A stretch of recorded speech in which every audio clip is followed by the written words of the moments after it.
ನಮಸ್ತೆ, welcome back to my channel. Kashmiri style fish fry. ಇದು ಬೇರೆ ಲೆವೆಲ್ ಟೇಸ್ಟ್.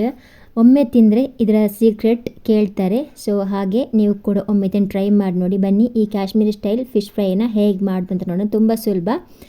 ಸೊ ಮೊದಲನೇದಾಗಿ ಇಲ್ಲಿ ನಾನು ಬಂಗುಡೆ ಮೀನನ್ನು ತಗೊಂಡಿದ್ದೇನೆ. ಹಾಗೆ ಕ್ಲೀನ್ ಮಾಡಿಕೊಂಡು ಕೂಡ ಆಗಿದೆ. ಈಗ ಮಸಾಲೆಯನ್ನು ರೆಡಿ ಮಾಡ್ಕೊಳ್ಳೋಣ.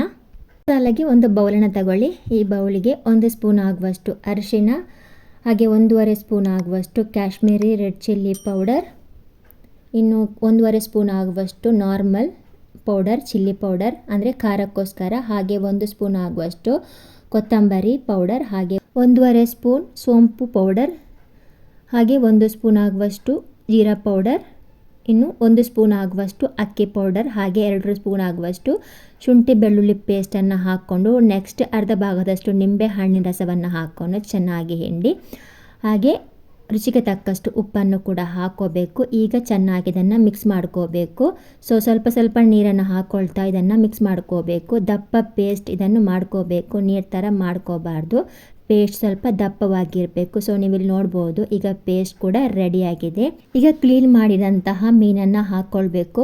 ಸೊ ನೀವಿಲ್ಲಿ ನೋಡ್ಬೋದು, ಈ ಥರ ದಪ್ಪ ಪೇಸ್ಟ್ ಮಾಡ್ಕೋಬೇಕು, ತೆಳುವಾಗಿ ಮಾಡ್ಕೋಬಾರ್ದು.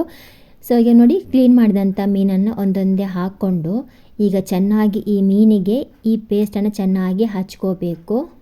ಈ ಕಾಶ್ಮೀರಿ ಫಿಶ್ ಫ್ರೈ ತಿಂದವರು ಮೆಚ್ಚಲೇಬೇಕು ಅಂತಹ ಈ ಟೇಸ್ಟ್ ಈ ಮೀನ್ ಫ್ರೈದು. ಸೊ ಹಾಗೆ ಒಮ್ಮೆ ಟ್ರೈ ಮಾಡಿ ನೋಡಿ, ಚೆನ್ನಾಗಾಗುತ್ತೆ.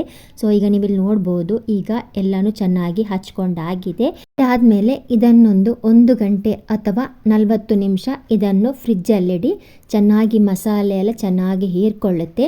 ಇದರಿಂದ ಫಿಶ್ ಫ್ರೈ ಕೂಡ ಟೇಸ್ಟಿಯಾಗಿ ಬರ್ತದೆ. ನೋಡಿ, 45 ನಿಮಿಷ ಇದನ್ನು ಫ್ರಿಜ್ಜಲ್ಲಿ ಇಟ್ಟಿದ್ದೆ. ಸೊ ಚೆನ್ನಾಗಿ ಮಸಾಲೆ ಕೂಡ ಚೆನ್ನಾಗಿ ಹೀರ್ಕೊಂಡಿದೆ, ನೋಡ್ಬೋದು. ಈಗ ನಾವು ಇದನ್ನು ಡೀಪ್ ಫ್ರೈ ಮಾಡ್ಕೋಬೇಕು ಅಥವಾ ತವಾ ಫ್ರೈ ಕೂಡ ಮಾಡ್ಬೋದು. ನಾನಿಲ್ಲಿ ಎರಡನ್ನೂ ಕೂಡ ಈ ಮೀನ್ ಫ್ರೈಯನ್ನು ಮಾಡ್ತೇನೆ.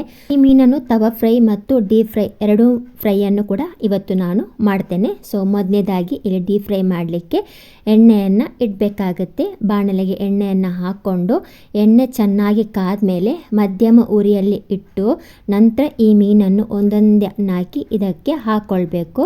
ಹಾಕ್ಕೊಂಡು ಸ್ವಲ್ಪ ಹೊತ್ತು ಇದನ್ನು ಹಾಗೇ ಬಿಡಬೇಕು.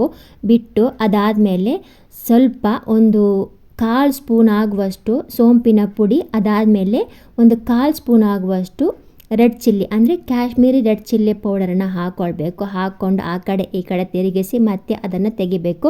ಸೊ ಈಗ ನೋಡಿ, ನಾನೀಗ ತವಾ ಫ್ರೈ ಮಾಡ್ತಾ ಇದ್ದೇನೆ. ಅದನ್ನು ಕೂಡ ಅದೇ ರೀತಿ ಮಾಡ್ಕೋಬೇಕು. ತವಾಗೆ ಸ್ವಲ್ಪ ಎಣ್ಣೆಯನ್ನು ಹಾಕ್ಕೊಂಡು ಅದೇ ರೀತಿ ಸೋಂಪು ಹಾಗೂ ರೆಡ್ ಚಿಲ್ಲಿ ಪೌಡರನ್ನು ಹಾಕ್ಕೊಳ್ಬೇಕು. ಹಾಕ್ಕೊಂಡು ಇದನ್ನು ಕೂಡ ಹಾಗೆ ಒಂದು 5 ನಿಮಿಷ ಹಾಗೇ ಬಿಡಬೇಕು. ಆಮೇಲೆ ಇದನ್ನು ಟರ್ನ್ ಮಾಡಿ ಹಾಕ್ಕೋಬೇಕು.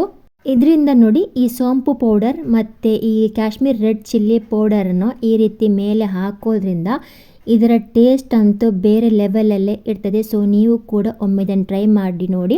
ಸೊ ಇದು ನೋಡಿ, ಡೀಪ್ ಫ್ರೈ ಮಾಡಿರುವಂಥ ಮೀನು ತುಂಬ ಚೆನ್ನಾಗಿತ್ತು, ಹಾಗೆ ಟೇಸ್ಟ್ ಕೂಡ ಬೇರೆ ಲೆವೆಲಲ್ಲೇ ಇತ್ತು.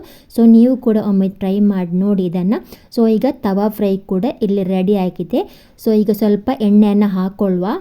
ಸೊ ಎಣ್ಣೆಯನ್ನು ಹಾಕ್ಕೊಂಡು ಒಮ್ಮೆ ಇದನ್ನು ತೆಗೆಯುವ. ಚೆನ್ನಾಗಿ ಆಗಿದೆ. ಸೊ ನೀವಿಲ್ಲಿ ನೋಡ್ಬೋದು, ತವಾ ಫ್ರೈ ಕೂಡ ಡೀಪ್ ಫ್ರೈ ಚೆನ್ನಾಗಿ ಆಗಿದೆ. ಮೀನು ಸೂಪರ್ ಟೇಸ್ಟ್ ಅಂತಲೇ ಹೇಳ್ಬೋದು. ಹಾಗೆ ನೀವು ಕೂಡ ಇದನ್ನೊಮ್ಮೆ ಟ್ರೈ ಮಾಡಿ ನೋಡಿ ಈ ಮೀನ್ ಫ್ರೈಯನ್ನು. ನೋಡಿ, ಈ ಕಾಶ್ಮೀರಿ ಫಿಶ್ ಫ್ರೈ ಇದು ನಿಜವಾದ ರಹಸ್ಯ ಇದುವೇ. ಇದರ ಸ್ಪರ್ಶದಿಂದ ಈ ಮೀನು ಫ್ರೈ ಅದ್ಭುತ ಪರಿಮಳ ಹಾಗೂ ರುಚಿ ಬರುತ್ತದೆ. ಯಾವುದರಿಂದ ನೋಡಿ, ಈ ನಾವು ಮೇಲೆ ಇದರದ್ದು ಸೋಂಪಿನ ಪುಡಿ ಹಾಗೂ ಕಾಶ್ಮೀರಿ ರೆಡ್ ಚಿಲ್ಲಿ ಪೌಡ್ರ್ ಹಾಕ್ತೇವಲ್ಲ, ಇದರ ರಹಸ್ಯ ಇದುವೇ. ಇದರಿಂದ ಚೆನ್ನಾಗಿ ಮೀನು ಪರಿಮಳ ಹಾಗೂ ಅದ್ಭುತ ರುಚಿಯಾಗಿ ಬರ್ತದೆ. ಸೊ ನೀವು ಕೂಡ ಒಮ್ಮೆ ಟ್ರೈ ಮಾಡಿ ನೋಡಿ. ಒಂದೇ ಥರ ರುಚಿ ಪದೇ ಪದೇ ತಿಂದರೆ ಏನು ರುಚಿ ಇರುತ್ತೆ, ಅದರ ಬದಲಾಗಿ ಹೀಗೆ ಕಾಶ್ಮೀರಿ ಫಿಶ್ ಫ್ರೈ ಮಾಡಿ, ನಿಜಕ್ಕೂ ಬೇರೆ ಲೆವೆಲ್ ರುಚಿ ನಿಮಗೆ ಸಿಗ್ತದೆ. ಹಾಗೂ ಖಂಡಿತವಾಗಿಯೂ ಇದರ ರಹಸ್ಯ ಕೇಳ್ತಾರೆ. ಈ ರೆಸಿಪಿ ನಿಮಗೆ ಇಷ್ಟ ಆಗಿದ್ರೆ ಲೈಕ್ ಮಾಡಿ, ಶೇರ್ ಮಾಡಿ, ಸಬ್ಸ್ಕ್ರೈಬ್ ಮಾಡೋದು ನೋಡ್ತಾ ಇದ್ರೆ ಸಬ್ಸ್ಕ್ರೈಬ್ ಮಾಡಿ ಅಂತ ಹೇಳ್ತಾ thanks for the video watching.